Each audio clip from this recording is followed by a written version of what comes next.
Boa noite, galera cervejeira. Sejam todos bem-vindos de volta à nossa segunda palestra do nosso Congresso Técnico Online. Hoje à tarde, às 14 horas, nós já tivemos a primeira palestra com o Alexander Veckel. E agora estamos aqui na presença do nosso colega, nosso mestre cervejeiro e beer sommelier, Fábio Teleginski, que vai falar para vocês a palestra dele, o uso de flakes quebrando paradigmas na produção da cerveja. Pessoal, alguns recados importantes aqui para passar para vocês antes da gente passar a palavra para o Fábio. Todas as palestras vão estar disponíveis no nosso canal do YouTube, no canal da Agrária Malte no YouTube. As palestras de hoje provavelmente serão inseridas amanhã lá no canal do YouTube, tá? Para que todos possam assistir. Porém, quem quiser assistir, elas vão ficar um tempo disponível aí no Crowdcast mesmo. Então, para quem perdeu a palestra do Veckel, consegue assistir pelo Veckel mesmo, pelo Crowdcast, a palestra do Veckel. E a do Fábio também vai estar disponível lá. Pessoal, toda palestra aqui, todo o tempo, o Fábio, ele vai fazer a palestra de máscara, tá? Para a segurança de todos aqui, apesar de nós estarmos uma certa distância, a gente precisa ficar de máscara, tá? Mas o Veckel hoje, a palestra do Veckel já foi feita assim e funcionou bem. Todo mundo conseguiu ouvir direitinho, né? Então não teve problemas nenhum. Então, pessoal, não adianta ficar ali no chat, o som não está legal por causa da máscara, tira a máscara. Não, nós não vamos tirar a máscara, tá? Vai ter que ficar de máscara, mas como eu comentei, vai funcionar bem. Outro comentário e outra instrução para vocês. Não usem o chat ali ao lado para fazer perguntas. As perguntas devem ser feitas num outro local, tem ali um ícone Ask a Question. Então, vocês devem fazer as perguntas ali e, inclusive, vocês podem votar nas perguntas que vocês julgarem mais interessantes. E aí, essas perguntas, as que forem mais votadas, serão respondidas ao vivo aqui pelo Fábio. Nós temos aqui, novamente, a Ludmila, nossa mestre cervejeira e beer sommelier também, que vai estar acompanhando ali no chat, na parte de perguntas, e depois como moderador, e depois vai fazer as perguntas para o Fábio. Tá bom, pessoal? Então, acho que esses são os recados. Desejo a todos uma excelente palestra. Fábio, a palavra está contigo. Ok, pessoal, boa noite. É interessante vocês sempre comentarem se estão ouvindo bem, tá? O assunto de hoje é sobre a utilização de flakes na produção de cerveja. É um assunto que talvez seja polêmico ou não dentro de alguns grupos cervejeiros, mas é algo que as cervejarias têm buscado muito ultimamente, principalmente nesse período difícil, né? Esse ano que está sendo um ano bastante difícil, as cervejarias vêm buscando redução de custo de produção, algumas alternativas aí, e tendo produtos também com drinkability, né? Então é isso que eu vou comentar hoje.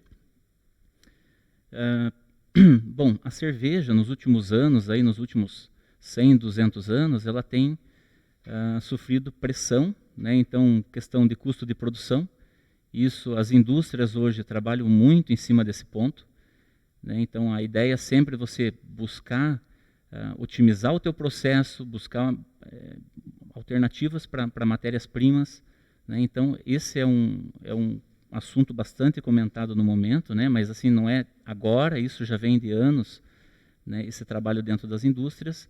A questão da disponibilidade de matéria-prima, então isso também é importante, porque dependendo do país, aqui você tem utilização de certos adjuntos, pela questão da disponibilidade e também pela questão de custo, né? Mesmo dentro do Brasil, hoje você pega várias regiões onde você tem adjuntos diferentes sendo utilizados na produção de cerveja, e isso se deve ao quê? Ao preço e também à disponibilidade, tá? Outra coisa também, por exemplo, cervejas por malte, né? Então, hoje, se as cervejarias que produzem cerveja que utiliza adjunto, que no Brasil hoje é em torno de 85% do volume produzido, se essas cervejarias amanhã falam que vão produzir 100% malte, não existe malte no mundo para atender. Então, essa disponibilidade de matéria-prima é bastante importante no nosso ramo. Tá? Questão de pressão do consumidor, né? Então, por sabor, por amargor. Questão de adjuntos, eu vou comentar para vocês hoje quais são os mais utilizados na produção de cerveja.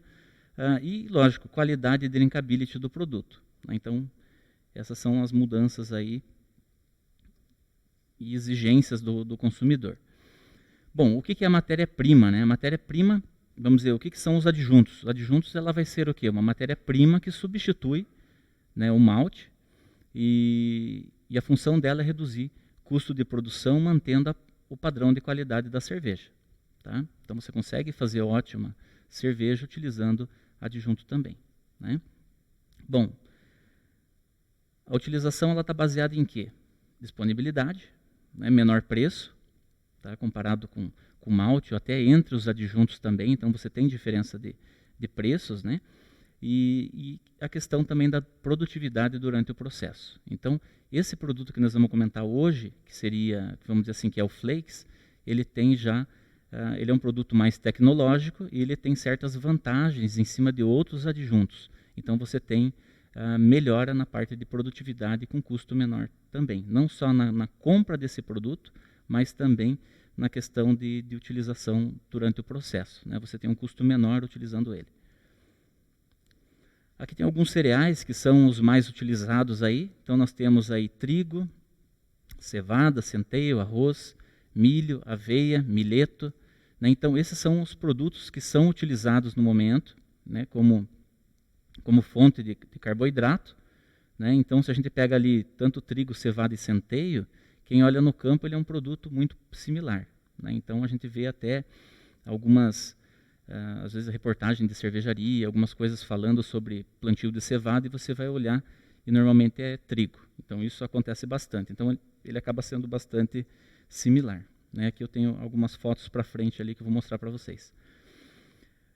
A questão aqui dos adjuntos, né? Então se a gente olhar por regiões, né, ou por países aqui, a gente percebe que o milho, tanto flakes como grits ou até mesmo o amido, ele é bastante utilizado na América, né? Então na América até pela questão de plantio e disponibilidade do produto, e também na Europa Ocidental. Na Ásia se utiliza muito arroz, né? Então você tem uma disponibilidade maior desse produto lá. Cevada, Europa Oriental, sorgo muito utilizado na África, tá? E xarope de maltose, então ele é utilizado no mundo todo, principalmente nos processos onde você utiliza high gravity. Então você trabalha aí com fermentação 16, 18, 20, até acima disso aí, graus platos. Né? Então você consegue trazer esse aumento de extrato para a tua cerveja utilizando esse tipo de produto. Tá? E aqui no Brasil a gente utiliza muito tanto o xarope de maltose, que também vem do milho, quanto o milho, né? Em forma de flakes, em forma de grits, né, que são os mais utilizados aí. Aqui algumas fotos só para a gente ter uma ideia, então principalmente aqui do xarope de alta maltose, né, então quem não conhece, então ele é um xarope bem viscoso mesmo, tá? Então durante o processo de utilização nele, dentro de cervejarias menores, normalmente as cervejarias compram em baldes, então você tem uma certa dificuldade de tirar esse xarope de dentro do balde. Então tem que fazer toda uma manobra dentro da cervejaria para você conseguir utilizar ela. Né? Então manter aquecida, em banho-maria, para aí você conseguir tirar bem dos baldes e utilizar dentro do processo. Tá? Arroz, então arroz quebrado também é utilizado, tem alguns estilos, tem algumas marcas de cervejas aí que utilizam ele como adjunto da própria receita. Né? O grit cervejeiro e o flake cervejeiro. Então o grit cervejeiro, eu vou comentar depois com vocês ali, ele é um adjunto que ele não passa pela gelatinização do amido dentro do moinho de milho, tá? E o flakes a gente já tem esse trabalho, né? Então todo desenvolvido dentro do moinho. Então quando ele chega na cervejaria, ele já chega pronto para utilização.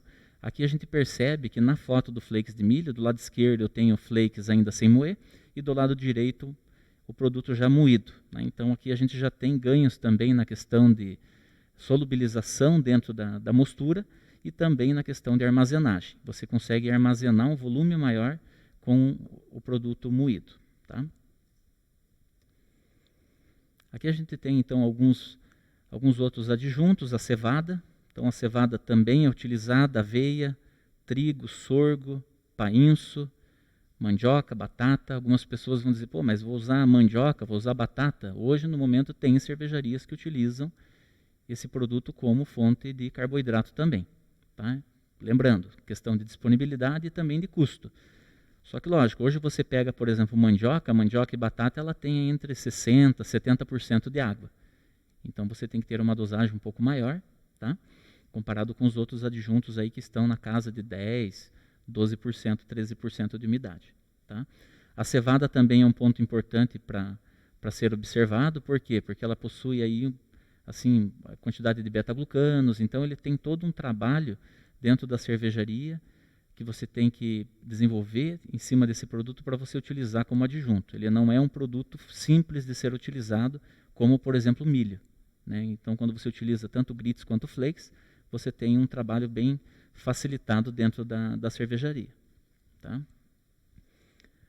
Aqui, só para a gente ter uma ideia, eu coloquei aqui os percentuais então, de amido que tem dentro dos grãos, né? Então, a parte de milho, entre 70% e 80% de amido, o arroz entre 80% e 85%, a cevada 50% a 65%, trigo entre 70% e 80%, junto com o centeio, né? E o sorgo em torno de 65% a 75%. Tá? O sorgo é bastante interessante também, porque o sorgo ele não tem aquelas proteínas que formam glúten. Então, cervejas que são produzidas com sorgo, elas não possuem glúten, né? Então, mas aqui no Brasil ele é praticamente não tem cervejarias que utilizam, né? Isso aqui acaba sendo bastante utilizado na África, até pela disponibilidade do produto lá. Aqui, só para a gente ter uma ideia, nós temos então os adjuntos que são separados em cereais e aqueles que são em xaropes, extratos e açúcares, né? Então, quando eu pego, por exemplo, os adjuntos em xaropes, o mais comum é o xarope de alta maltose, né?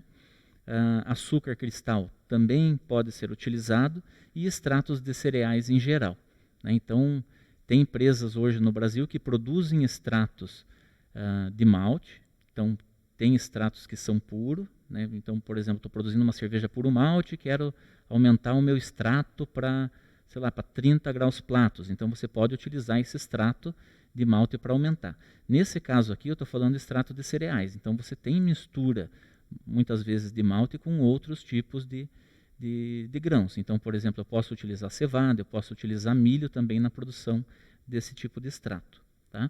E aí nós temos ali a parte dos cereais, que a gente divide em duas partes também, que são os cereais utilizados na caldeira de adjunto e os cereais que a gente pode utilizar direto na mostura, tá?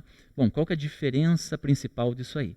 Então, na caldeira de adjuntos, eu vou usar todos aqueles adjuntos que eles possuem um amido sem ser gelatinizado. Eu tenho que fazer a gelatinização do amido antes da enzima trabalhar lá na mostura, porque senão a enzima ela não trabalha. Se eu tiver o amido em forma normal, ele não vai trabalhar. Eu preciso primeiro gelatinizar esse amido, ou seja, eu preciso hidratar os grânulos de amido, né? Passar por uma temperatura, que é a temperatura de gelatinização, e essa temperatura ela muda muito de acordo com os grãos, tá? Depois eu vou comentar com vocês ali dos principais grãos, qual que é a diferença de temperatura, tá? E aí, no caso desse produto que eu já tenho a gelatinização, que foi realizada dentro do moinho de milho, eu já consigo utilizar isso dentro da caldeira de mostura. Então, eu doso junto com o malte e as próprias enzimas do malte vão fazer a conversão, então, desse amido em açúcares de peso molecular menor, tá? Então, o que a gente vai ver hoje aqui é essa linha aqui, né? Então, os adjuntos cereais utilizados na caldeira de mostura. Bom, produtos derivados de milho. Nós temos aí grits de milho, amido de milho refinado e os flocos de milho, né, que nós chamamos aí de flakes, né, que seriam então com amido já gelatinizado e o produto está pronto para ser utilizado dentro da mosturação. O milho ele tem em torno de 80% de amido, perto de 80% de amido na base seca, rendimento de 78% a 83%, temperatura de gelatinização entre 60 e 79, tá? A questão de óleos e gordura, no grão de milho ele tem aí em torno de 4 a 5%, então esse óleo ele deve ser retirado na produção de grits e flakes. Por quê? Porque esses lipídios, essas gorduras aí, elas vão trazer características ruins para a cerveja, né? Então você tem problema de oxidação, você pode ter problema também com a espuma da cerveja, então isso deve ser retirado. Então dentro de flakes e grits, hoje você vai encontrar aí abaixo de 1% no peso total, tá? A questão da temperatura de gelatinização, como eu falei, ela muda, né, de grão para grão. A degradação do amido ela ocorre em 3 fases, né? Então nós temos aí a primeira etapa, que é a gelatinização, tá? Eu já vou explicar para vocês um pouco melhor aí, a liquefação e a sacarificação. Mas o que é isso, né? Então eu tenho ali, bem do lado esquerdo, eu tenho ali os grânulos de amido, né? Esses grânulos de amido, você tem dentro dele, você tem amilose, amilopectina, e durante o processo de gelatinização, como que acontece? Você hidrata esses grânulos, então tem entrada de água em algumas regiões ainda amorfas dentro ali do grânulo de amido, e aí você consegue então fazer com que essa umidade desse amido aumente, tá? A partir do momento que você começa a adicionar temperatura, você começa a hidratar mais esses grânulos de amido, e aí chega num ponto que eles se rompem, né? E aí você tem esse estágio então da gelatinização, tá? Então que aconteceu pela temperatura. Essa temperatura ela é diferente entre os grãos, por quê? Porque essa diferença que você tem, essa proporção que você tem de amilose e amilopectina de dentro desses grânulos de amido, isso muda muito e também influencia o tamanho do grânulo de amido entre os grânulos grandes e pequenos. Então, lógico, grânulos pequenos e grandes, eles vão ter esse rompimento em temperaturas diferentes. Então, por isso que normalmente você vê uma faixa de temperatura quando se fala em temperatura de gelatinização. A partir do momento que você fez esse processo de gelatinização, nós temos ali no segundo quadro, eu tenho ali amilose e amilopectina, né? Então, ela já está disponível, vamos dizer assim, para alfa e beta amilase atuarem. E aí, quando você está trabalhando com adjunto, por exemplo, que não é gelatinizado, ele já não vem gelatinizado, você tem que fazer esse cozimento externo. Então você faz um cozimento separado da mostura desses adjuntos, né? Vamos pensar no grits, e aí esse grits depois ele é dosado direto na tina de mostura. E aí no momento que você dosa dentro da tina de mostura, você tem então ali amilose, amilopectina disponível, e essas enzimas então começam a desdobrar, e aí você tem a etapa da liquefação, né? E depois da sacarificação. A gente percebe embaixo do desenho ali que tem uma linha que fala viscosidade. Então a gente percebe que a viscosidade no início, antes da gelatinização ali, você tem uma viscosidade baixa. A partir do momento que ele gelatinizou, você tem uma viscosidade alta. Por que essa viscosidade aumenta? Porque os grânulos de amido eles começam a se romper, então ele libera espaço para a entrada de água. Então ele acaba absorvendo bastante a água do meio, e aí faz com que aquele produto que você tem ali ele fique bastante viscoso. E aí depois, lógico, com a atuação da alfa e beta amilase, você tem então a redução dessa viscosidade, né? E aí você tem então os açúcares de peso molecular menor que serão utilizados depois durante a fermentação, tá? Bom, aqui nós temos uma tabela que mostra a temperatura de gelatinização de alguns adjuntos. Então eu tenho, por exemplo, o milho entre 60 a 79, o arroz de 61 a 91, a cevada 52 a 69, trigo, centeio e sorgo também tem esse range de temperatura. Se a gente for olhar, por exemplo, o arroz ele tem uma temperatura mais alta, né? Então se eu utilizo o arroz direto na produção, eu tenho que fazer um cozimento separado, eu tenho que chegar com uma temperatura acima de 91 graus para ocorrer então essa gelatinização. Se eu doso direto esses produtos aqui, sem ser gelatinizado, junto com a mostura, o que vai acontecer? As enzimas elas não vão trabalhar. E aí você vai chegar lá no final da tua rampa, você vai fazer o teste de iodo e você vai perceber que ainda tem bastante amido, tá? Então, quando você tem produto adjunto, que ele não é gelatinizado, você tem que fazer um cozimento separado e depois você joga isso dentro da mostura. Lógico, esse retorno para dentro da mostura ele tem que ser lento, para você também não inativar as enzimas que estão presentes ali no meio, tá? E com a utilização, por exemplo, de flakes, você já retira totalmente esse tipo de etapa. Você já dosa junto com a água derriada, né, junto com o malte. E aí o malte já vai fazer o seu trabalho durante a sua rampa de mostura, certo?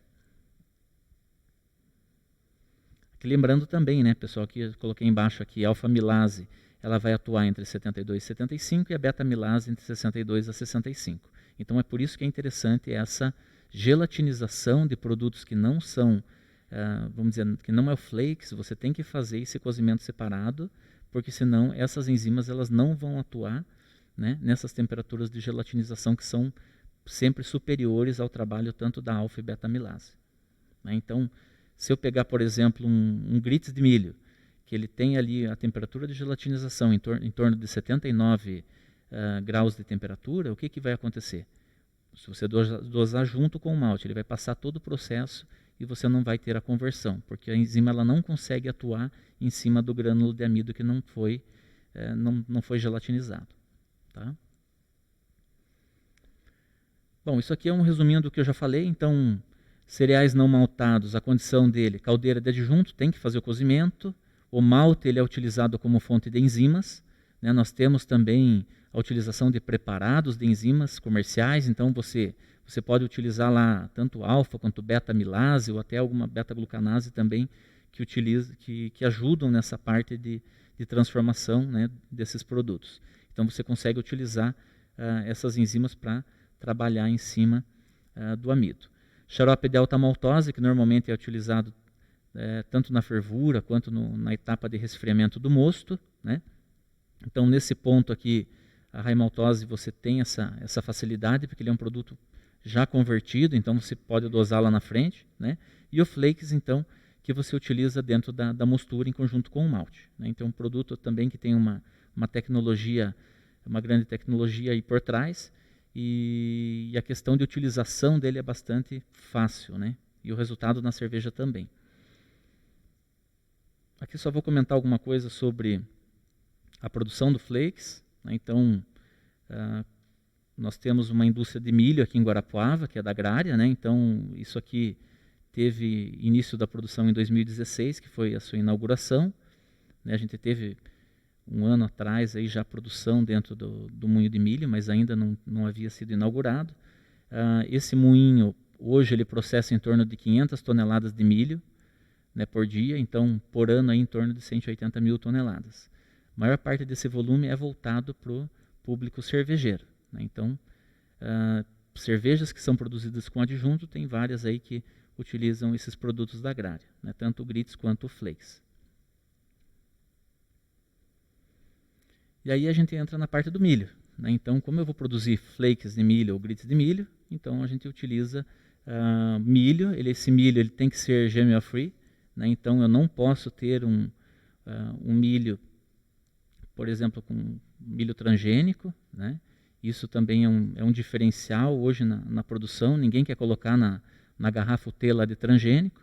Só que quando você utiliza, por exemplo, xarope de alta maltose, ele pode ser produzido com milho transgênico. Só que durante o processo você acaba perdendo esse DNA, no caso que vai ser, vamos dizer, lá no final da produção você não consegue identificar. Então você pode ter a utilização de milho transgênico dentro do xarope de alta maltose, mas na parte de grits e flakes você tem que ter produtos que não são transgênicos. Né? Lógico, tem outros pontos também que devem ser observados. Então, por exemplo, secagem direta, secagem indireta. Se você faz uma secagem direta hoje no milho, você pode trazer odores aí de fumaça para depois lá para a tua cerveja lá na frente. Então ele tem que ser feito secagem direta, tem todo um trabalho em cima de micotoxinas, metais pesados, parte de pesticidas. Então todo esse controle a Agrária faz. É feito todo um trabalho. Então, para quem conhece a Agrária e conhece o trabalho que é feito em cima da parte de cevada, nós temos também equipes que trabalham em cima da parte de milho. Né? Então, todo o acompanhamento com os cooperados, toda a parte de plantio, colheita, então você tem toda essa parte de acompanhamento que garantem a qualidade do milho, né, quando ele chega na na cooperativa. Tá?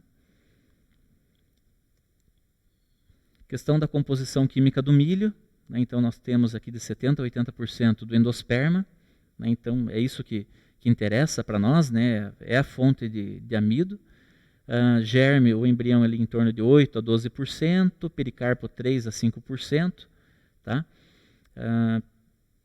A parte do embrião, então, é onde possui a parte do óleo, né? Então, se a gente for olhar ali tanto o óleo quanto o extrato etéreo ali, você vai ter entre 3% a 6%. Então, isso aqui é uma quantidade alta para a parte de utilização em cerveja. Então, por isso que você tem que fazer essa retirada do germe para eliminar esse problema de lipídios.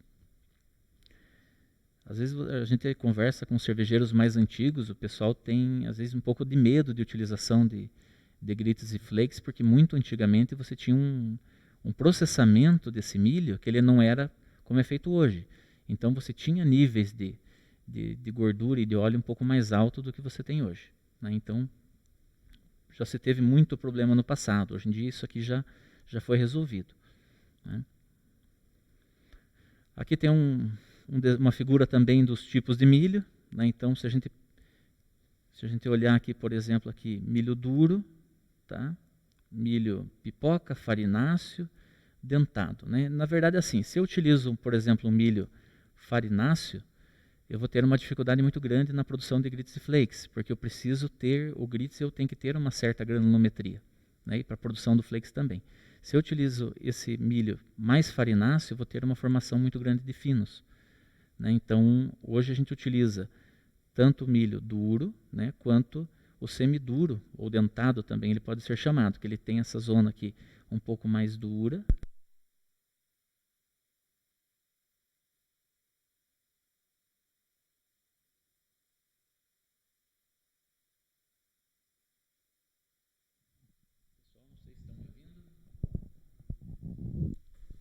Acho que eu fiquei sem microfone aqui. Estão ouvindo? Esse aqui eu posso tirar? Chega de apetrecho, né, pessoal? É óculos, é máscara, é microfone. Mas tudo bem. Se vocês não estiverem ouvindo, vão comentando aí. Obrigado, Mater. Bom, então assim, ó, no milho duro, você tem então essa facilidade da retirada então do endosperma, né, que ocorre em uma certa etapa durante a produção. Então ele é um dos mais, vamos dizer assim, o mais indicado para a utilização. Aqui dentro do processo a gente percebe o seguinte: nós temos aqui a recepção do milho, então todos aqueles cuidados que foram trabalhados lá na recepção, então GMO free, nível de proteína, umidade. Opa, voltou aqui meu microfone.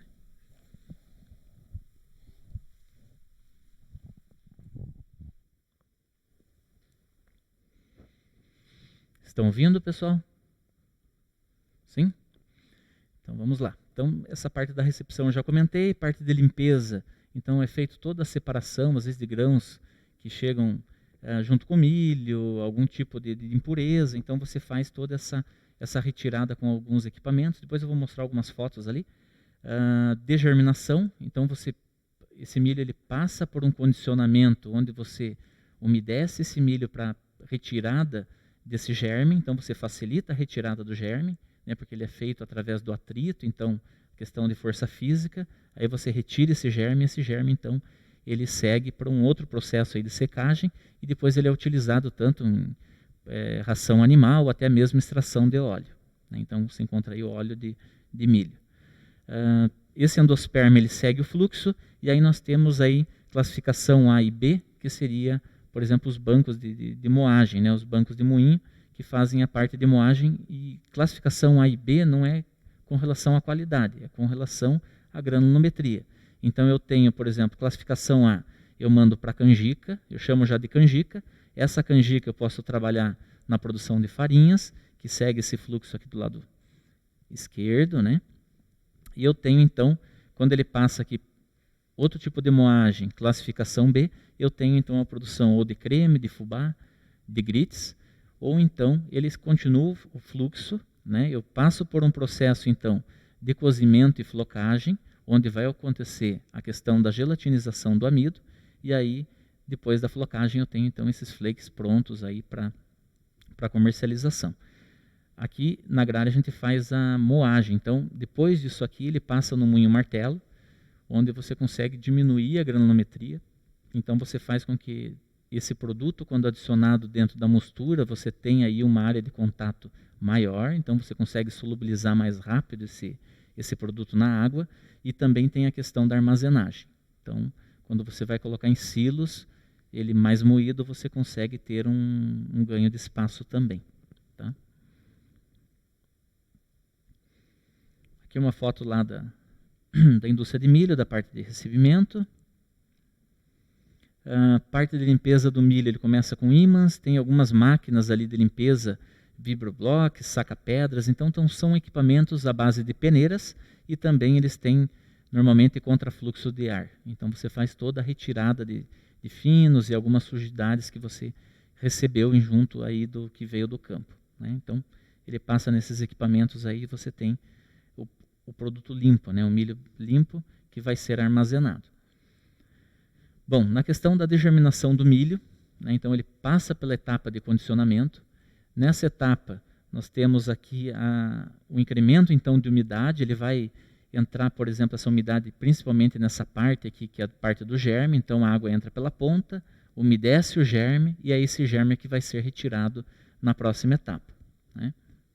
Então nós temos um equipamento aqui que ele trabalha por atrito, né? Então a massa de grãos ela entra por aqui, ele passa por atrito, e aí você tem a retirada então desse germe. Né? Isso aqui é bem interessante, porque essa redução do teor de óleo ele tem que acontecer. Né? Como eu comentei antes ali, no passado os cervejeiros tinham medo de utilização desse produto, porque você tinha impacto na qualidade da cerveja final. Hoje você já não tem isso. Então muitas cervejarias hoje utilizam raimaltose em alguns períodos, em outros períodos você tem a utilização aí de grits de milho ou flakes de milho. E normalmente você não percebe a diferença de sabor da cerveja. Tá? Inclusive tem cerveja que utiliza, por exemplo, mandioca. Então você não consegue perceber essa diferença sensorialmente. Tá? Porque o que importa ali vai ser a questão do amido que está trazendo esses açúcares então para a cerveja. Tá?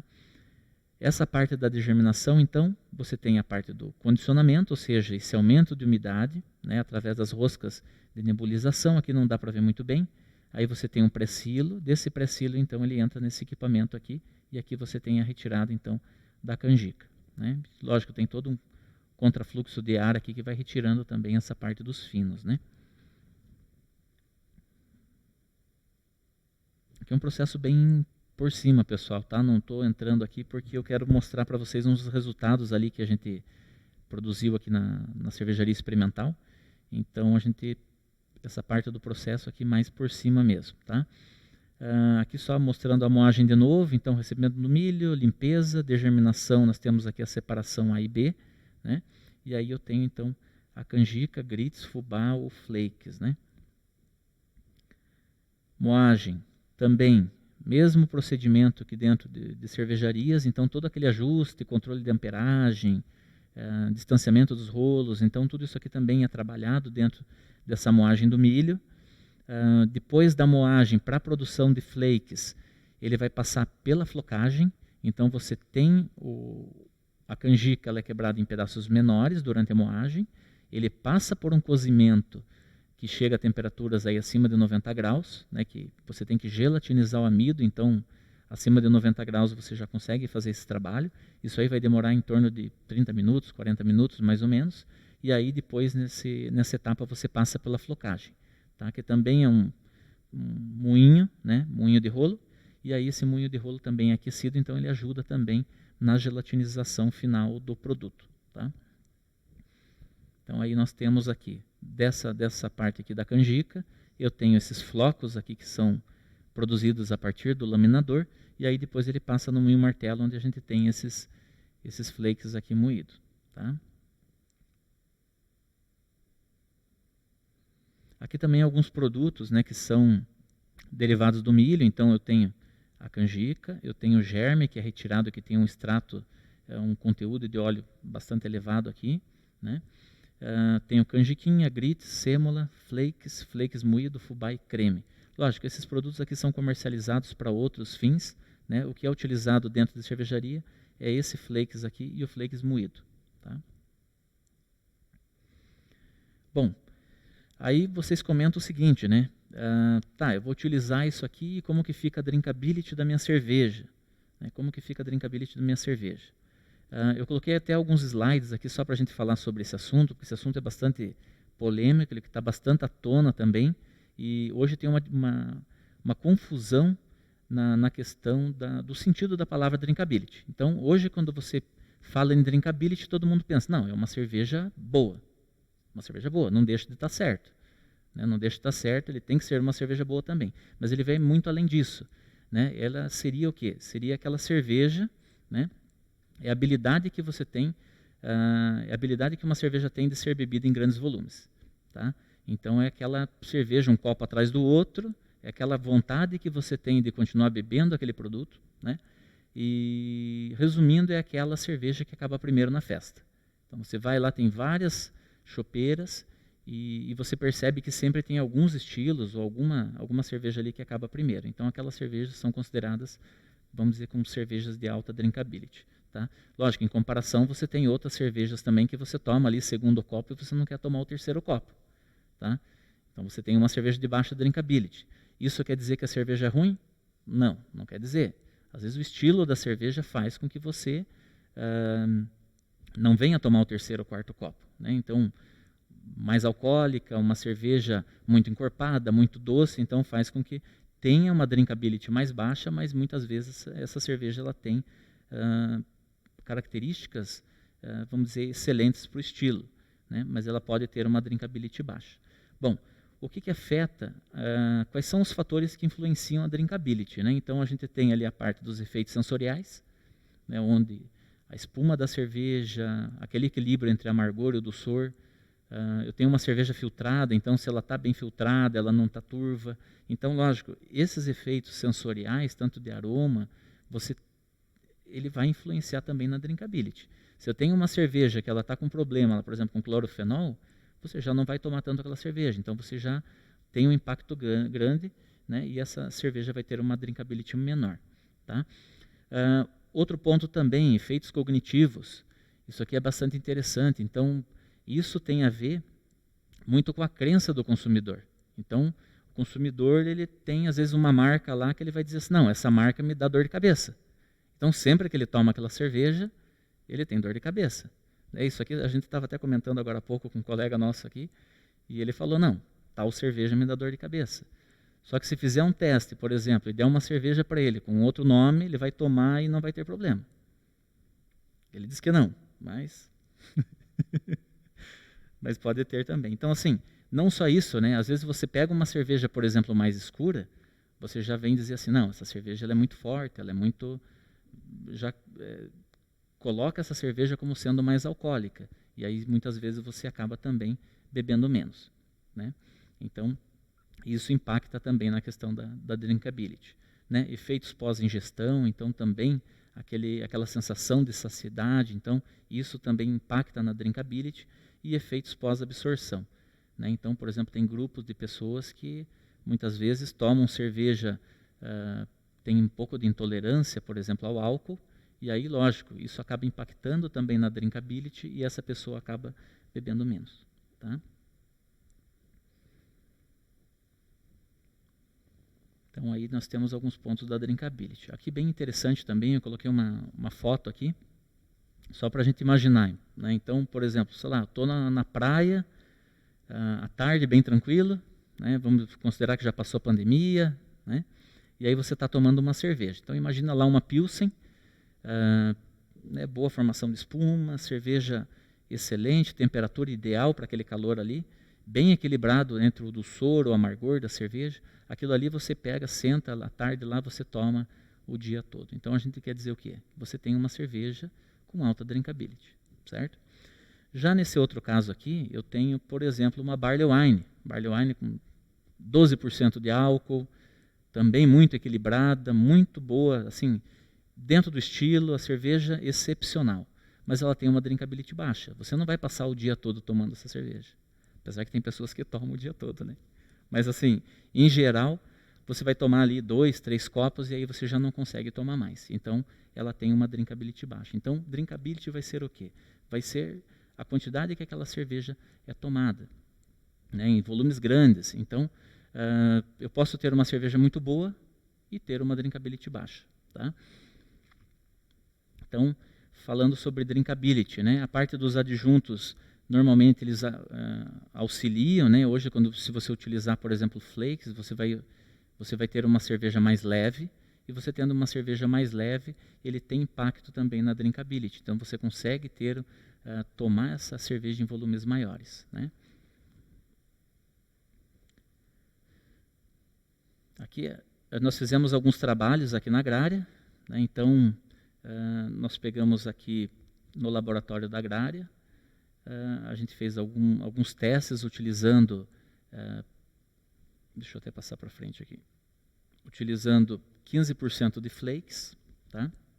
Foram 4 ensaios, né? 15% de flakes, 30% de flakes e 45% de flakes, tá? Então, foram os 4 ensaios que nós fizemos dentro do laboratório. Lógico, foram várias vezes, né? Até para a gente ter como resultado aí parâmetros e como que se comporta tanto durante o processo quanto também no produto final, né? Então, assim, algumas considerações durante essa produção. A gente fez tanto no laboratório quanto na cervejaria experimental. Tá? Na parte do laboratório foi utilizado o mesmo lote de flakes e malte. Né? Então, lógico, para não ter diferença nenhuma, tanto na produção do laboratório quanto na produção industrial, na cervejaria experimental.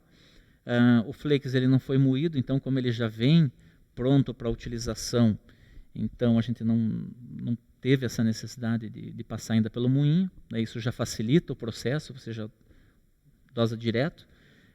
Esses testes aqui eles foram conduzidos no Laboratório Central da Agrária. Né? Nós temos aqui os resultados analíticos também, depois que eu vou mostrar para vocês, e eles foram conduzidos com a mosturação Congresso, que é uma mosturação padrão para análise do malte, tá? Que é mundialmente utilizada. Né? Então, a rampa de mostura ela vem da mosturação Congresso. Nós temos aqui, então, essas 4 amostras. Aqui nós temos os resultados, então, dos principais parâmetros que são utilizados e vistos pelos cervejeiros. Né? Então, a gente percebe assim, que conforme eu vou utilizando uma quantidade maior de flakes, eu vou tendo o quê? Eu vou tendo um aumento de beta-glucano no meu mosto. Tá? Então, aqui, essa análise ela foi feita em cima do mosto. Tá? Então, beta-glucanos aqui em miligramas por litro. Numa produção de 100% malte, eu tinha desse lote aqui 73 miligramas por litro de beta-glucanos. Em 15% de flakes, eu já tive um incremento para 85. E assim foi. Com 45% de flakes, eu tenho 90 miligramas por litro. Lógico, isso aqui acaba impactando na tua filtração. Só que esse aumento também não foi um aumento significativo. Foi um aumento pequeno. Né? Uma coisa também que é interessante eu comentar, que eu não falei ainda, nessas produções, tanto em laboratório quanto na cervejaria experimental, nós não utilizamos nada de enzimas. Então, eu estou falando aqui em 45% de flakes, a única enzima que trabalhou aqui são as enzimas provenientes do malte. Tá? Nesse caso aqui dos beta-glucanos, a beta-glucanase ela trabalha em temperaturas mais baixas.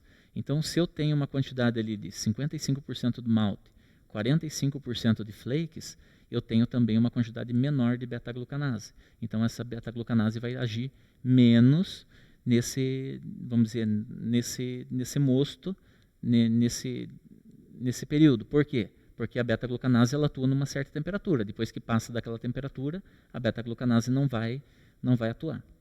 Né? Então, como eu tenho uma quantidade menor de enzimas também, então eu tenho essa diferença no mosto com beta-glucano. Isso aqui é fácil de ser resolvido com enzima comercial. Então, dosando enzima comercial, não vou ter essa diferença aqui. Tá? Bom, outro ponto que é impactado também na utilização aí do flakes. Pessoal, não é só flakes. Se eu utilizo qualquer tipo de adjunto, eu vou ter essas diferenças aqui também. Tá? Mas se eu usar trigo, se eu usar outro tipo de mandioca, eu vou ter esses resultados também. Por quê? Porque eu estou diminuindo a quantidade de enzima dentro da minha mostura. Tá? Questão da cor. tanto a cor do mosto quanto a cor após fervura, eu vou ter uma redução também. Então a gente observa aqui com 100% malte, eu tenho em torno de 6,3 EBCs de cor, e aí quando eu utilizo aqui 15%, isso vai caindo para 5,4, 4,6, 3,8. Tá? Por que eu reduzo também essa cor do meu mosto? Porque eu não vou ter aquelas substâncias que são provenientes do malte. Né? Então, eu vou ter lá produtos que foram resultantes lá da parte de secagem do malte. Né? Então, isso eu não tenho nos meus adjuntos. Então, eu vou ter um mosto um pouco mais claro. Né? Então, isso já é esperado também. Mas isso aqui, normalmente, você faz correção de cor no final da produção. Tá? Bom, moagem fina, extrato moagem fina isento de água. Nós temos aqui também um incremento de extrato. Né? Então, eu começo aqui com 100% malte, eu tenho 84% de extrato moagem, né? Moagem fina, e eu tenho com 45% de flakes 87%. Por quê? Porque o flakes ele tem um rendimento mais alto que o malte. Então, lógico, quanto mais você utiliza dele, maior vai ser o teu rendimento também em extrato, certo? Outro ponto que a gente observa também, que acaba impactando no processo, é a questão de nitrogênio solúvel. Né? Então, nós temos aqui o nitrogênio solúvel em miligramas por litro. Numa produção 100% malte, eu tenho em torno de 808 miligramas por litro. Conforme eu vou diluindo isso, né, ou seja, aumentando a proporção de adjunto, eu vou tendo também a queda nesse nitrogênio solúvel. Tá? Então, aqui eu já começo a ter impacto, por exemplo, em questão de espuma. E lógico, se eu tenho menos nitrogênio solúvel, eu vou ter também FAM um pouco mais baixo. E aí pode impactar também no início da minha fermentação. Né? A viscosidade do mosto aqui, eu acho assim muito próximo para a gente falar que tem uma diferença significativa. Tá? Como o aumento de beta-glucanos também ele foi levemente superior, então a viscosidade do mosto ela foi um pouquinho acima também. Né? Então eu tenho ali de 1,42 para 1,44. Então isso aí ele acabou não impactando muito, vamos dizer, no tempo de filtração. Depois eu vou mostrar dados ali da parte de filtração, os tempos que a gente conseguiu dentro da cervejaria experimental. Bom, como eu falei do nitrogênio, a parte do FAM também tem uma redução. Então, se eu começo com 181 miligramas por litro de FAM numa mistura com 100% malte, com 45% eu já tenho 78 miligramas por litro de FAM. Esse FAM, então, são os aminoácidos que eu tenho disponíveis, que estão disponíveis ali no mosto e serão utilizados pela levedura como fonte de nutriente. Tá? Então, lógico, conforme eu vou utilizando uma quantidade maior de adjuntos, eu tenho que utilizar também nutrientes aí para a levedura para ajudar nessa parte inicial aí da fermentação. Então, a gente utiliza bastante aí, por exemplo, o Cervomyces, que tem zinco, então ele ajuda também no processo metabólico da levedura lá na frente durante a fermentação. Tá? Bom, um outro teste, então, esses foram os testes que nós realizamos, então, na parte do laboratório, e foram produzidos também alguns mostos lá na cervejaria experimental. Aí entraram novamente o Jean e o Alexander Schwartz aí na produção, e eles fizeram, então, alguns mostos lá para a gente fazer uma análise, principalmente da parte de processo, né? Medir alguns pontos durante o processo ali e ver o que realmente impacta o flakes na produção de cerveja. Então nós temos aí também, mesmo caso, foram 4 produções. Essas 4 produções eu tenho a amostra 1, 100% malte, a amostra 2, 15% de flakes, a amostra 3, 30% de flakes e 45% de flakes. Bom, por que a gente chegou nesses pontos aqui, chegou até 45% de flakes? Que é o que a legislação permite. Né? Então você consegue utilizar hoje até 45% de adjuntos. E a gente consegue fazer uma cerveja com 45% de flakes sem problema. Né? Essa foi a rampa que nós utilizamos. Então começamos ali com 45 graus Celsius, depois foi mantido um período ali por 63 graus, depois 72 graus e 78 graus. Uma rampa bem comum, né, uma rampa bem trabalhada, tanto a 45 graus, 63 e 72 ali, para a gente ter então uma atuação dessas enzimas durante a produção. Lembrando que não foi dosado enzima externa, Então, lógico, se você vai utilizar flakes e utilizar uma enzima externa, você já consegue trabalhar com rampas também menores. Tá? Mas o objetivo aqui não era verificar a questão das enzimas, era verificar mesmo a relação do flakes com as enzimas provenientes do malte. Bom, algumas considerações também. Água derreada foi utilizado 100 litros, o malte e o flakes eles foram utilizados na tina de mostura, né? Então, como o produto ele já é gelatinizado, então você já consegue dosar junto com o malte. A relação de água-malte é de 4,5 para 1. Teste de sacarificação ele foi realizado a cada 5 minutos a partir do momento que ele chegou a 60 graus. Então, quando a minha rampa chegou a 60 graus, a cada 5 minutos foi realizado então esse teste de sacarificação, e isso depois eu tenho os resultados ali, a gente percebe a diferença, né? Conforme eu vou aumentando a quantidade de adjunto, eu vou aumentando esse tempo de sacarificação também. Tá? A clarificação, nós consideramos o tempo de filtração para os primeiros 50 litros. Então, o momento que filtrou 50 litros, a gente tem esse tempo de filtração. Depois foi deixado drenar o mosto por mais 20 minutos, e aí foi feito, então, tanto a medição do extrato, né, então, quanto do extrato a gente conseguiu retirar desse malte e desse flakes, a medição da altura e volume do bagaço e também o peso do bagaço, que são informações bastante importantes durante o processo. Por quê? Porque aqui você consegue atuar, né, utilizando mais sólidos ali na próxima produção. Tá? Bom, aqui os resultados, né, o que a gente obteve então desses testes aí. Volume de mostura, a gente teve uma leve reduzida, né, então quando eu tenho 100% malte eu tinha em torno de 125 litros de mostura. Esse volume da tina de mostura ele cai conforme a utilização do flakes. Lógico que você não tem toda aquela parte do bagaço do malte, aquela casca, né? Então, essa diferença de volume faz com que você consiga ter também um ganho de produtividade. Por quê? Porque você consegue utilizar mais sólidos ali dentro, né? E lógico, voltar a atingir aqueles 125 litros que vamos dizer assim, seria o teu volume máximo da tua tina de mostura. Tá? Outro ponto observado também foi o tempo de sacarificação após 60 minutos. Com 100% malte eu atingi em 35 minutos e com 45% de flakes foi atingido então o ponto de sacarificação com 45 minutos. A diferença também não é tão grande, né? Nós estamos falando aqui em 10 minutos. Isso aqui pode ser muito bem reduzido esse tempo com a utilização de enzimas externas.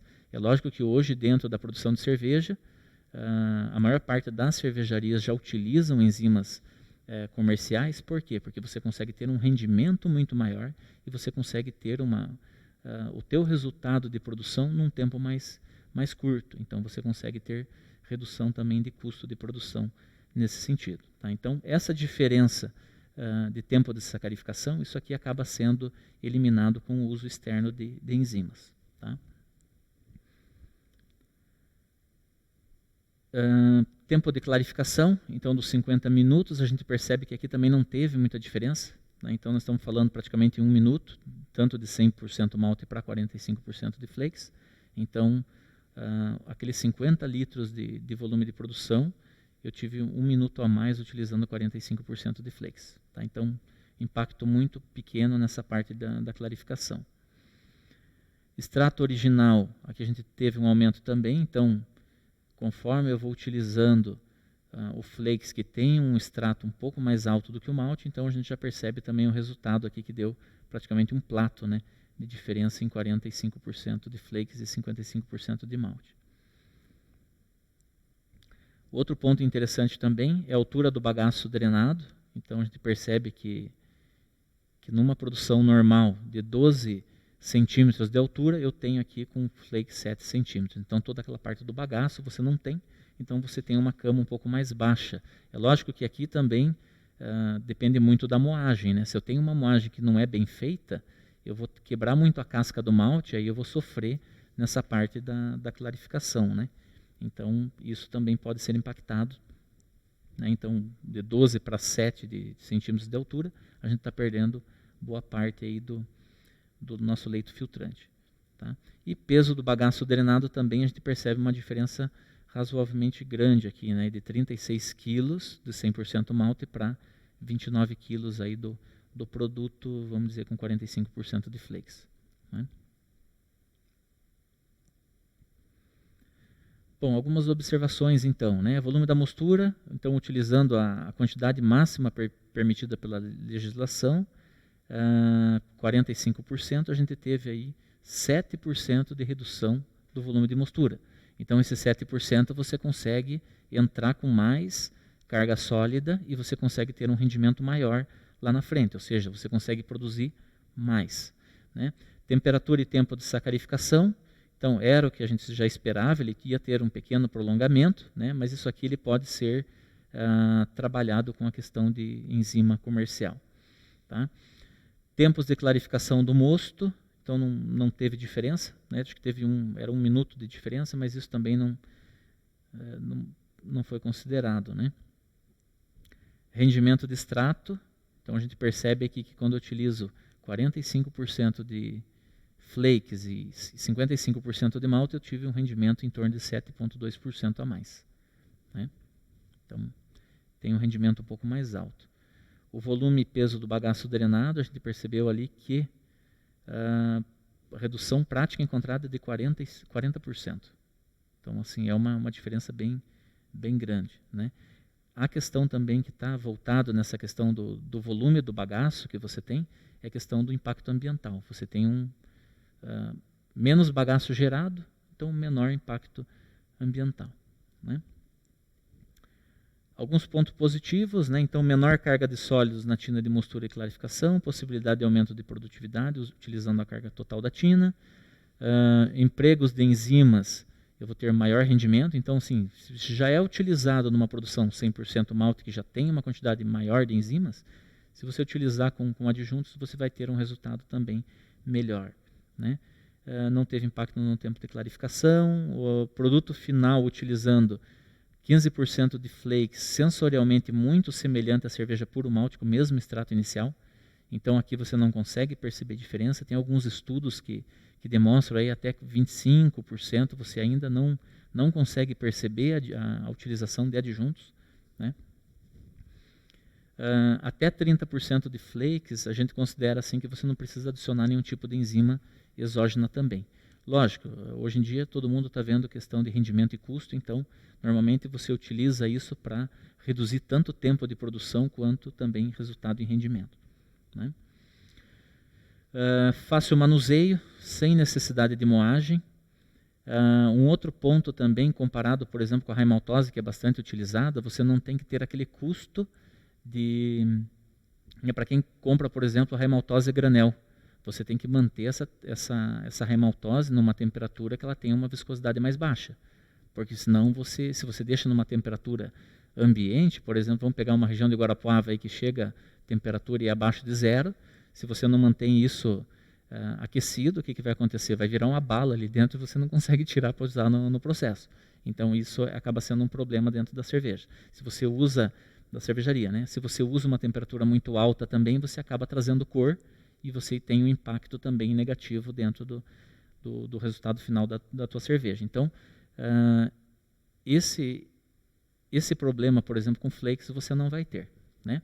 Um outro problema também, quem trabalha com balde, né? Balde de raimaltose, né? Então, para você tirar isso aí, você tem que fazer várias manobras ali dentro, né? Aquecer, deixar em banho-maria, utilizar. Então, assim, só quem usa sabe a dificuldade que é. Então, nesse caso com flakes, não. Você tem saco, bag ou granel, joga direto dentro da mostura e manda o processo para frente, tá? Redução de custo de produção. Isso aqui comprando matéria-prima, até 45%, comparado com raimaltose. Então, lógico, eu tenho cerveja puro malte, eu não tenho interesse em produzir uma cerveja com adjunto. Ok, mas você pode ter um produto paralelo e você pode ter, então, um produto com custo menor, alta drinkability e disponibilizar isso no mercado, né? E você pode ter também uma redução de custo mudando, por exemplo, de um xarope de alta maltose para o flakes. Aí você consegue uma redução de custo considerável também, tá? Bom, menor redução do volume de peso e bagaço, menor impacto ambiental. proporciona suavidade para a cerveja. Então, cervejas que utilizam adjuntos, normalmente elas têm são mais leves, têm uma drinkability alta, né? Então você não pode dizer assim, não, eu utilizo adjunto, tenho uma cerveja inferior. Não, se ela for bem feita, você tem uma cerveja também com boas características, né? E ele pode ser utilizado até 45% do extrato primitivo, aí, de acordo com a legislação, né? Bom, alguns pontos de atenção: redução drástica na cor da cerveja, então ele necessita de correção de cor, né? Então você pode utilizar aí corante caramelo, eu coloquei aqui o Sinamar, que o pessoal tem utilizado, malte escuro. Você pode utilizar, por exemplo, até malte torrado. Então, assim, se o objetivo é redução de custo, não tem por que você gastar também para corrigir a cor. Então, usa aí 0,2%, 0,3%, por exemplo, do malte torrado, você consegue trazer essa cor da cerveja. Tá? Redução de nitrogênio solúvel, né, redução da estabilidade de espuma, você consegue trabalhar com produtos, por exemplo, Foamax da Prozin, você consegue trazer, então, essa característica para a cerveja, né? Questão de redução de fã, né? Então você vai ter uma fermentação um pouquinho mais arrastada, mas aí você consegue fazer também dosagem de nutriente, por exemplo, o Cervomyces da Lallemand, você consegue trazer, então, zinco por meio, e aí você consegue fazer com que a levedura tenha uma fermentação adequada. Então, assim, são pontos que a gente olha assim, que são bem fáceis de ser trabalhado dentro da cervejaria. Então, você consegue fazer uma cerveja bem interessante aí com flakes. Os resultados que a gente marcou aqui, então, tanto no laboratório quanto na cervejaria industrial, eles mostraram, então, que o uso de adjunto cervejeiro flakes influencia positivamente a cerveja final, proporcionando um produto mais suave com uma drinkability adequada, proporciona redução de custo comparado até mesmo com outros adjuntos, né? Então, não só comparando com uma cerveja puro malte, mas com outros adjuntos também. É muito fácil de ser utilizado em qualquer cervejaria, então não tem essa desculpa, mas eu não tenho tanque, eu não tenho sistema de aquecimento de tal produto. Não, você já pode usar direto aí, se encontra em bag, em saco, granel, então ele é muito simples, né? Alguns pontos mencionados, então, como estabilidade, cor, isso aí é totalmente fácil de se resolver. E, lógico, isso acontece com qualquer utilização de adjuntos. Então, não vai ser só com o flakes que você vai ter esse tipo de impacto, né? Impacto positivo na estabilidade coloidal da cerveja. Então, se eu tenho um nível menor de proteína também de polifenóis ali na minha cerveja final, eu tenho uma cerveja que vai ter uma estabilidade coloidal maior. Então, esse é um impacto bastante positivo também, né? E ela é uma opção, então, para cervejarias que estão focando em produtos com menor custo e drinkability. Então, esse momento é um momento que as cervejarias estão buscando alternativas, tá? O Flakes, ele está aí, é uma tecnologia, não é nova, é uma tecnologia que já vem sendo utilizado por grandes grupos cervejeiros há muito tempo, tá? E hoje está disponível para qualquer cervejaria do mercado, tá? Uma coisa também que eu não coloquei aqui, mas até o Alexander Schwartz, ele tem produzido várias cervejas sem álcool, e ele tem utilizado também o Flakes como parte ali. Por quê? Porque a gente percebeu ali que você tem uma cerveja mais suave e você não tem aquele dulçor final proveniente só da cerveja 100% malte. Então você consegue trazer também uma característica diferenciada para uma cerveja sem álcool, que está sendo praticamente moda no momento. Hoje, aqui na Agrária, por exemplo, a cada 10 cervejas que eles têm produzido ali na cervejaria experimental, eu acredito que 7 são cervejas sem álcool, né? Não só Pilsen sem álcool, mas tem Hoplager, Schwarzbier, IPAs e outros tipos de cerveja, tá? Bom, pessoal, eu tinha para falar para vocês era isso, né? Acho que o Mater tem algumas coisas para falar aqui, depois a gente vamos para as perguntas. Não sei se tem algumas perguntas aí, Lud. Tem algumas? Bom, pessoal, enquanto o Fábio toma aí uma aguinha, uma cervejinha. Não trouxe nenhuma cerveja com flakes aí, Fábio, para tomar.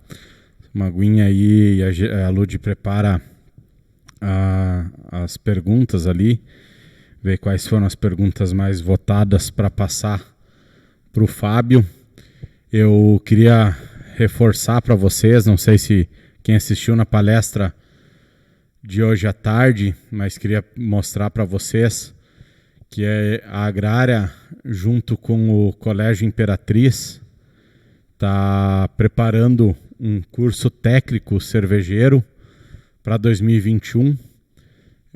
Vamos botar aí na tela algumas informações. Então, o Colégio Imperatriz, ele fica aqui Entre Rios, aqui em Guarapuava, é mantido pela Agrária, e a Agrária, juntamente com o colégio, está formatando esse curso para 2021. Né? Então, o Fábio, que falou aí para vocês, é um dos professores, né? Juntamente com o Veckel, a Ludmila, o Schwartz, o Noemir, lá da parte de pesquisa de cevada, os nossos mestres malteiros. Então, toda a equipe da Agrária é professor ali no curso. Ele inicia em 2021, então também vocês vão ter todo o contato aí com nossa maltaria, com a parte da FAPA, onde é feita a pesquisa lá de cevada, onde é feita a pesquisa de lúpulo também. Vocês vão ter contato lá, laboratório central da Agrária, a parte lá poder produzir cervejas na nossa cervejaria experimental, fazer estágios aqui na Agrária e também com parceiros da Agrária, né, inclusive parceiros internacionais, poder participar de todos os eventos que a Agrária organiza, como o congresso, que esse ano está sendo online, mas a gente espera ano que vem conseguir voltar a fazer ele de forma presencial, né, recebendo todos vocês aqui, os dias da experiência, participar das feiras junto com nossa equipe, visitando lá o stand da Agrária, na Blumenau, Brasil Brau, todos os eventos que a Agrária participa. Óbvio, eu já falei aí, conhecer o processo produtivo na maior maltaria aí da América Latina, que é da Agrária, produção de 360 mil toneladas de malte por ano. Os professores aí, a grande maioria dos professores formados na Alemanha, né, com diversos anos aí de experiência já no mercado cervejeiro. Professores de parceiros nossos, né? A Agrária conta com diversos parceiros nacionais e internacionais também. E o processo seletivo desse curso, ele vai ocorrer nos dias 10, 12 e 13 de novembro desse ano. São poucas vagas, são 25 vagas. Então, todas as pessoas que têm interesse para participar precisam se inscrever e participar desse processo seletivo, né, para seleção. E o curso começa em fevereiro de 2021. Maiores informações, pessoal, está ali o site do Colégio Imperatriz, www.colégioimperatriz.com.br. Vocês podem entrar no site, podem ligar no colégio, também no site tem telefone, e-mail de contato para pegar maiores informações sobre o curso técnico. Tá bom, pessoal? É isso o recadinho que eu quero dar. Eu vou passar a palavra para Ludmila, tá? A Ludmila vai estar aí conversando com o Fábio, fazendo algumas perguntas que vocês fizeram aí. Ela vai estar repassando para o Fábio aí para tirar essas dúvidas de vocês. Bem, Rodrigo, acho que só complementando, né, o que você falou, a questão do curso, o diferencial vai ser a experiência que você vai ter, né, tanto na questão da cervejaria quanto na produção de malte. Hoje você não encontra em outros cursos, né, não no Brasil, mas digo até fora do Brasil, essa possibilidade de você estar ali junto com a produção e fazendo parte ali de, sei lá, 360 mil toneladas de malte sendo produzidos e disponibilizados para a cervejaria aí do Brasil todo. Mas vamos para as perguntas, Lud. Vamos lá. O que temos aí? Bom, algumas delas até você já respondeu durante a palestra, mas talvez seja importante da gente repetir, até para, né, ficar talvez como um resumo final. A mais votada, então, a primeira questão, pergunta de rampas de temperatura indicada quando você utiliza outros adjuntos, como, por exemplo, milho, arroz, trigo flocado? Bom, então assim, pessoal, quando você utiliza adjunto que ele não passa pelo processo de gelatinização, então esquece do flakes agora, vamos falar do grits, talvez do arroz ou até mesmo de um outro tipo de grão aí. Você vai ter que fazer um cozimento desse material externo à mostura. Então você tem que ter, além da tina de mosturação, você tem que ter uma tina de cozimento do adjunto. Nessa tina de cozimento do adjunto, você vai ter que fazer o quê? Você vai ter que misturar com a água, fazer o cozimento disso, fazer com que esse amido seja gelatinizado, então normalmente ele chega a temperaturas muito próximas da fervura, tá? E lógico, essa temperatura ela é diferente para cada tipo de adjunto que você está utilizando. Então, por exemplo, se eu pegar um milho, assim, acima de 80 graus, você já tem a gelatinização do amido. Se você pega, por exemplo, arroz, isso tem que ser acima de 90, 92 graus. Então, esse cozimento que é feito separado, depois ele volta para a tina de mostura. Então, você dosa na tina de mostura e aí as próprias enzimas do malte vão atuar nessa parte desse amido que está sendo adicionado, né? Então, lógico, a rampa de mostura depois dessa etapa, ela vai ser uma rampa curta, né? Depende também, lógico, da quantidade de adjunto que você está adicionando e se você vai adicionar enzima externa. Então, adicionando enzima externa, você consegue ter rampas mais curtas. Então, assim, a questão do tempo de rampa, ela tem influência também nessa utilização de enzimas, né? Claro, uhum. Então tem essa etapa prévia, né, de cozimento. Cocção.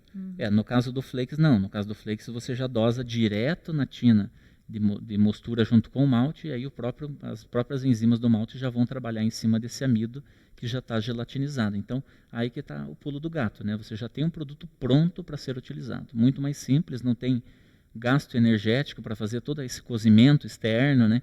Equipamento a mais, trasfega de produto, a questão de incorporação de oxigênio. Então, você tem um produto que já é utilizado direto do processo e tem um resultado bem melhor. Vai te economizar em tempo e em dinheiro também. Tempo e dinheiro. A próxima pergunta, você também já comentou um pouco sobre isso, mas sobre as diferenças organolépticas entre utilizar o flakes de milho e a raiz maltose. Tá, esse aqui, o pessoal muitas vezes tem essa ideia de que quando você trabalha com milho ou com raiz maltose, você vai ter uma diferença significativa no produto, né? Hoje no mercado, as cervejarias, elas utilizam tanto a raiz maltose quanto o grits ou flakes durante o ano. Então, isso depende muito de preço e disponibilidade e também questão de aceleração de produção. Então, por exemplo, eu tenho uma marca de cerveja que hoje ela está utilizando o grits e amanhã ela pode utilizar flakes. Então, você não tem uma diferença significativa na questão sensorial do produto. Então, esse medo você não precisa ter. Então, se você já utiliza raiz maltose, vamos dizer, xarope de alta maltose, você pode utilizar o flake sem problema, você não vai ter diferença na qualidade sensorial do produto. Próxima pergunta, então. Quanto de adjunto é possível utilizar sem precisar adicionar enzima? Até foi um dos experimentos, né, que você mostrou para nós. Se você puder comentar um pouquinho sobre isso. Na verdade, assim, Lúdia, a gente fez, vamos dizer, esses testes realizados na cervejaria experimental, não foi utilizado nada de enzima exógena. Então, você consegue produzir cerveja até 45% sem enzima. Só que, lógico, hoje como as cervejarias buscam produtividade, então a gente até indica. Utiliza ali um maltezinho HT, por exemplo, que tem alfa-amilase, beta-amilase, tem proteases, tem beta-glucanases que ajudam no teu processo. Então você consegue ter uma produção de cerveja mais curta, né? Você consegue ter rampas mais curtas e uns resultados melhores. Você consegue ter um extrato também mais alto. Mas a gente percebeu ali que até uns 30% você consegue produzir sem problema nenhum, sem utilização de enzima. Bom, então, em resumo, em 30% mais ou menos a gente consegue produzir tranquilo, sem precisar adicionar enzima, né? Algum comentário sobre a utilização de mandioca e batata? Se tem alguma alteração de sabor, aroma? Na verdade, assim, essa questão de mandioca e batata, às vezes o pessoal acha bastante estranho, né? Pô, usar mandioca, usar batata. Hoje tem no Brasil cervejarias que utilizam. Tá? E você não percebe também a diferença sensorial. A única diferença que você tem no produto, lógico, se ele está ainda meio tipo in natura, você tem uma quantidade muito alta de umidade nesse produto.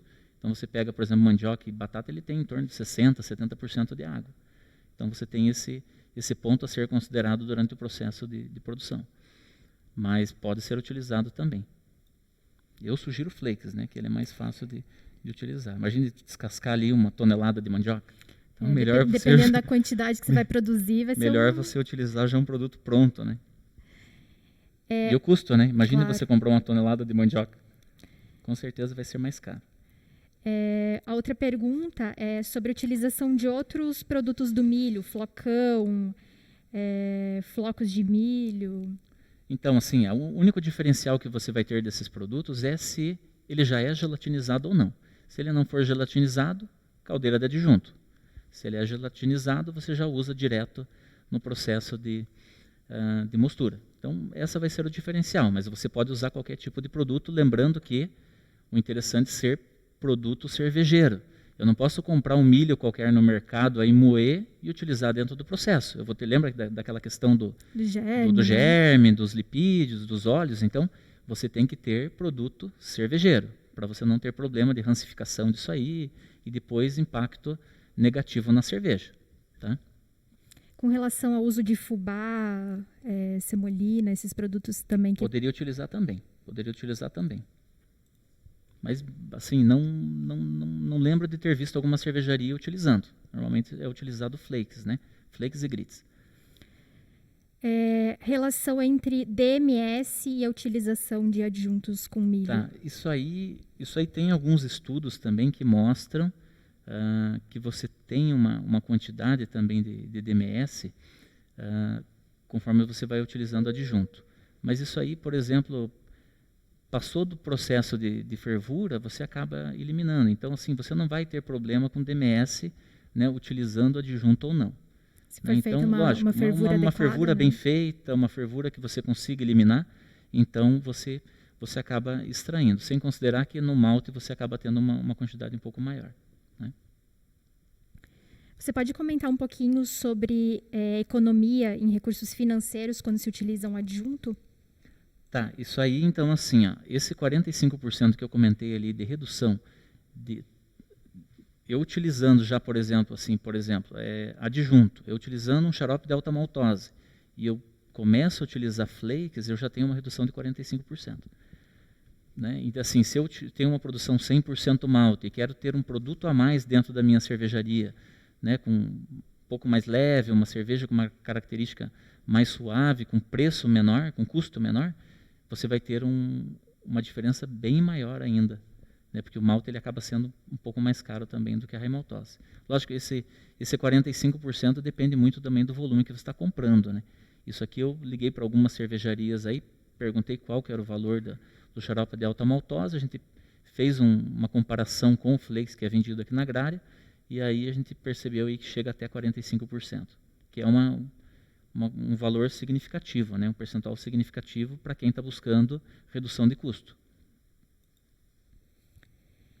Com relação à gelatinização dos adjuntos, por exemplo, o arroz, quanto tempo nessa temperatura acima de 90 graus é recomendável? Tá, normalmente 30 minutos, 30, 40 minutos, depende muito, mas é em torno disso. São fervuras curtas, né? E qual a relação de água adjunto nessa gelatinização, nessa cocção que você faz separado? Bom, assim, o que você tem que levar em consideração? Você tem que levar em consideração que lá na mostura, normalmente você vai ter uma proporção aí de 4 para 1, 4,5 para 1. Na nossa produção aqui foi utilizado, se não me engano, 4,5 para 1. Né?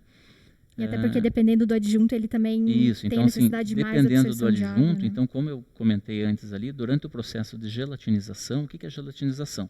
Vai ser, então, a incorporação dessa água dentro dos grânulos de amido, você tem o rompimento e depois você tem mais a questão também de absorção de água. Né? Então, você acaba absorvendo mais, por isso que forma, e daquele gráfico que eu mostrei ali, você tem um aumento da viscosidade. Normalmente, dentro dessas tinas de cozimento, você tem que dosar também um pouco de enzima. Tá? Ou você faz a dosagem de enzima exógena, ou você coloca também enzimas do malte. Por quê? Para você já ter um pouco de trabalho, mas é em torno de 1 para 1, 2 para 1. água para adjunto.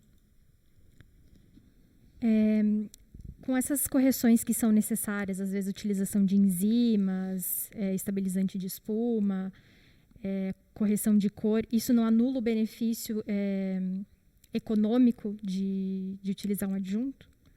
Assim, a questão do custo para correção, esses custos que você tem é tão pequeno que na verdade assim não vale muito a pena a utilização do adjunto. E a dosagem, né? Então, e a dosagem dele é muito pequena. Então, assim, pequena, né? A dosagem de enzima que você vai fazer é uma pitadinha de enzima ali para um volume muito grande de produção. Então, o custo acaba sendo muito baixo perto da quantidade de adjunto que você está utilizando. Então, assim, se for colocar na ponta do lápis, ainda você tem um ganho muito grande e bem significativo na parte de adjunto ainda. Aqui tem uma pergunta sobre a correção de cor. Quando se utiliza flakes, a gente tem uma cor da cerveja final mais clara. Você até comentou na palestra, mas você pode falar um pouquinho mais sobre essa correção da cor?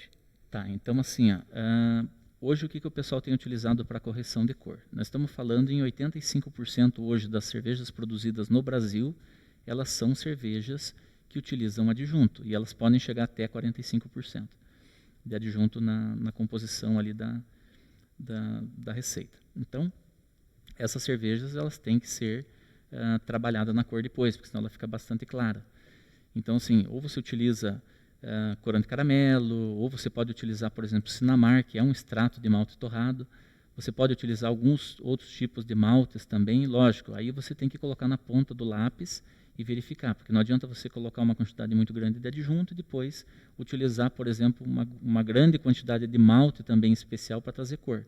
Então, normalmente, você pode utilizar maltes mais escuros só para trazer essa coloração. Então, por exemplo, uma saída seria utilizar o carafa, que aí você consegue dosagens muito baixas, 0,2%, 0,3%, por exemplo, da quantidade de malte ali, e aí você já traz aquele dourado, aquela coloração interessante para a cerveja. Então, assim, teu custo é muito baixo pelo que você está trazendo de benefício para a cerveja final.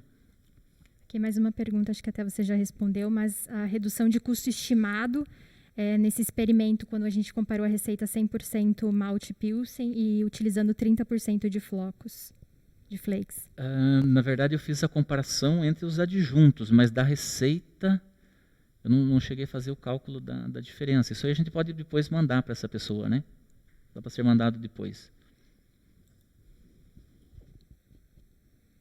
O processo de laminação onde a gente faz o flakes, ele garante a total gelatinização do amido ou a gelatinização é parcial? Não, ele assim, no processo de flocagem, antes da flocagem, ele passa essa canjica. Então, no caso lá, eu tenho o milho você retirou o germe, depois você quebra esse milho, a gente chama daí de canjica para flakes, que é uma canjica menor. Essa canjica ela passa por um processo de cozimento. Então você injeta vapor naquilo ali e ele fica por 30, 40 minutos mais ou menos ali, passando por esse processo de cozimento. Então quando ele chega na parte da flocagem, você já tem quase 100% do produto ali, ele já está gelatinizado. E aí na parte da flocagem você ainda tem mais aquele plus ali que ajuda na gelatinização do amido. Então assim, essa parte da gelatinização do amido, ela acontece, a maior parte acontece antes da parte de flocagem. Né? Pelo menos isso é o processo que nós utilizamos aqui na Agrária. Bom, tem várias perguntas aqui falando da questão econômica, né, que a gente já comentou bastante, de alguns outros adjuntos.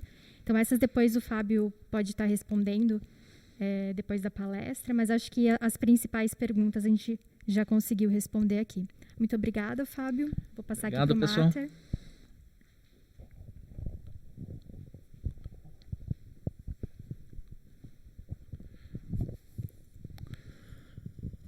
Pessoal, dessa forma a gente vai encerrando aqui nossa segunda palestra. Queria agradecer ao Fábio pela aula que ele deu para a gente aqui. Agradecer também a Ludmila, né, por ter conduzido aí e respondido ao longo da palestra algumas perguntas já e sendo nossa moderadora. Pessoal, como eu já comentei, essa palestra vai ser disponibilizada no nosso canal do YouTube, tá? Eu queria só fazer uma pequena correção, que um pessoal já avisou até ali no chat. O site do colégio que a gente passou ali estava com erro. Na verdade, ele é www.colégioimperatriz.net.br, tá? Então, não é .com, é .net.br. Estava errado ali na apresentação. E eu acabei lendo errado aí. Então, vocês podem entrar lá tem maiores informações, tem o telefone, e-mail de contato do colégio para quem tiver interesse. Pessoal, amanhã tem uma folguinha aí para vocês, mas a gente volta na quarta-feira. Na quarta teremos outras 2 palestras. Às 14 horas nós teremos uma palestra com o Alírio Caldeira, que é mestre cervejeiro lá da Weirmann, nossa parceira lá da Alemanha. Ele vai estar fazendo a palestra direto lá da Weirmann, lá da Alemanha.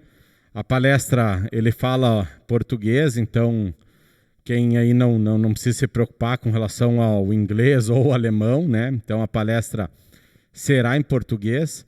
Às 14 horas, a palestra dele vai ser sobre cervejas históricas, toda a experiência que a Weirmann tem com esse assunto, né? Então, uma palestra muito interessante para quem quer assistir aí. E às 19 horas, na quarta também, nós vamos ter uma palestra com o Carlos Miller, responsável aí pela parte de cervejarias do MAPA, do Ministério da Agricultura, Pecuária e Abastecimento, que vai estar trazendo aí para a gente o tema sobre segurança e qualidade, né, para cervejas, no processo de produção de cervejas. Então, também um tema muito interessante. Então, anotem aí no seu calendário, na sua agenda. Quarta-feira agora, dia 22, às 14 e às 19, a gente está aí de volta com vocês. Tá bom, pessoal? Forte abraço. É isso aí. Fiquem com Deus. Uma boa noite.